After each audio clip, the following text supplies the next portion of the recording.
absolutely no talent to actually do. Often we think to ourselves, well, I got to have a certain aptitude, a certain talent. And I just want to give you 10 things that you can do that require absolutely no talent. Number one, be on time. If you're going to be someplace, if you say you're going to do something and you say you're going to be someplace, be on time. Even come a little bit early. I know that there are some individuals that we all know who basically say, I'm going to be there, and they're not there on time. You know what actually that says? That says that you and what you are doing and your time with them is not really all that important. And it does actually say something about you and about your character and about your feelings towards people if you are not on time. So be on time. Secondly, make an effort. Very, very important. People may not always remember what you said, but they're always going to remember how you made them feel. And if you make them a priority, if you make the interaction with them a priority, you know what? You're saying something to them. You're saying to them, you are important to me. What we do together is important. So, of course, being on time, making an effort, also as well, being a person of a high energy. Now, when I'm talking about high energy, that simply means that you choose to put some effort into whatever it is that you are doing. And you come with it with an attitude of zeal and energy and desire. You can lead people into incredible things. You can do together almost impossible things when you bring that energy into whatever it is that you're doing. Also, as well, always have a positive attitude. Now, of course, the difference between someone who's an optimist and a pessimist, and the analogy that many people do use is the optimist sees a cup half full and a pessimist sees it half empty. It just absolutely changes the situation. Years ago, I was in a church in Rocky Mountain House, and on the back of the wall, it said, attitude is everything. Well, I changed it just a little bit in my church when I put it up, and I said, attitude is everything in the things of God. Make sure that you have a positive attitude. That positivity, that energy is going to, of course, emanate from you, and it's going to inspire others. Be passionate as well.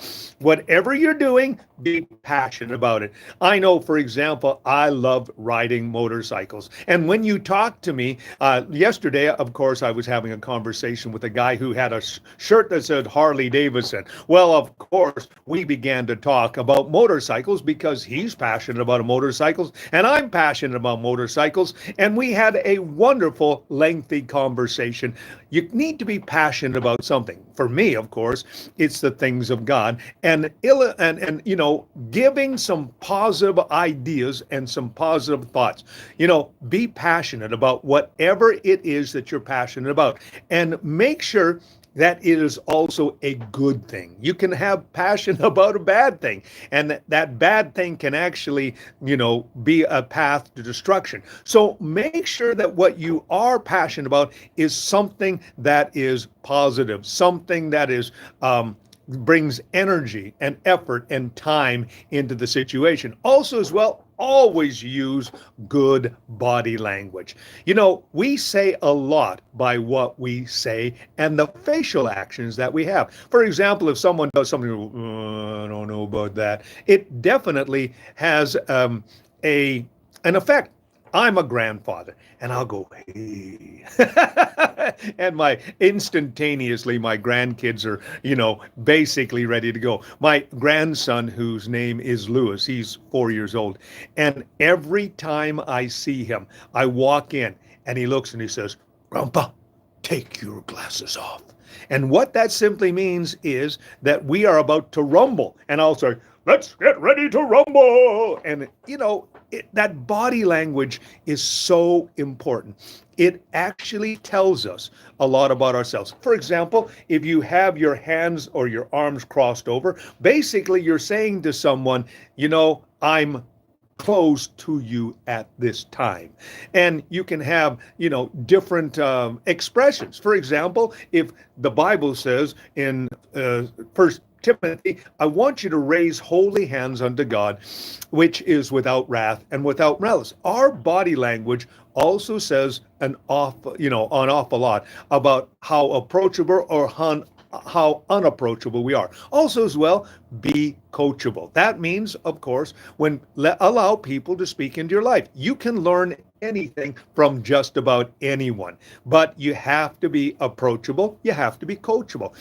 You don't know everything. And so it's important to be able to be transparent. It's important to be accountable. It's important to be coachable. This says a lot to people around you. When you are constantly interrupting, I was listening to a conversation yesterday on our radio station here, and it was, of course, Dave Ramsey, and he was trying to be coachable to this woman, and she kept interrupting him. And finally, he says, I can't get through to you. You keep interrupting me. That lady wanted advice, but she wanted him to echo and parrot what she had already decided. And that's often what happens. Don't, of course, speak just because you want to interrupt. Be coachable. Also, do that little extra. It's so important to help out people. I remember this one particular incident where last spring my 65 GMC broke down. And here I am stuck on Broadmoor Avenue in Sherwood Park. My truck isn't going anywhere. And this guy pulls up and he stays with me for about an hour and a half. And after I had, I said, can I give you money? He says, no, pay forward. Well, the following weekend, I had the privilege of being able to help somebody. This one guy said to me, nobody stopped. He had a 66 Ford F100. And so, of course, we had this wonderful conversation and I was able to help him. And what was it all about? It was, of course, doing the little extra. Don't be afraid to do the little extra. It will say something about you, and also as well, it can help somebody really powerfully. So remember that. Also, be prepared. Well, one of the things that we learned when we were in the territories, for example, there was lots of long roads with nothing in between. So you always had to have an emergency kit. And in Canada, they always tell you, because we do have extreme weather, that if you are planning to go anywhere, have an emergency kit. Just be prepared. And it's very easy to do. You start the day and you have this agenda and you say, okay, I'm going to do this, this, and this. Now, I'm not, don't live your life as a strict regimen, but be prepared to be able to release resources, release time and talent into, of course, a situation. When you are prepared, you know what it says? It says that you are a great resource, you're a valuable input person, and you have taken time to, anticipate certain situations. Very important. Lastly, have a strong work ethic. These are little things that require zero talent, but they say so much about your character. They say so much about your mindset. They say so much about your attitude and aptitude. Have a strong work ethic. Come there prepared to work and don't leave. So many people are so lazy these days. Oh, I'm going to help you out, but halfway through the task, oh, I got to take this phone call, and away they go. When my brother and I were working on my mom's house, our other brother, good guy, okay? But he kept on being drawn away by so many different things. And basically, my brother and I did most of the work. Now, it wasn't a reflection of what was, but it just simply said something to both of us. And that is that, of course, these other things were more important than our particular situation at the time. So I'm just simply saying to you right now, have a good, strong work ethic. Come prepared to work. Come prepared to do something that will, show that you have character, something that you are a person of depth. So again, what are the 10 things? Be on time, make an effort, have high energy, Have a positive attitude. Be passionate. Use good body language. Be coachable. Do the little extra. Be prepared and have a strong work ethic. You know what this says? It says that you are a person of deep character. You have allowed certain things to become part of who you are, and people will be so appreciated to be around you. Be one of those people that people are glad you came and not glad that you left. A little thought for you today. My name is Robert Dean Steele. Thanks for spending time with me. Have yourself a great day.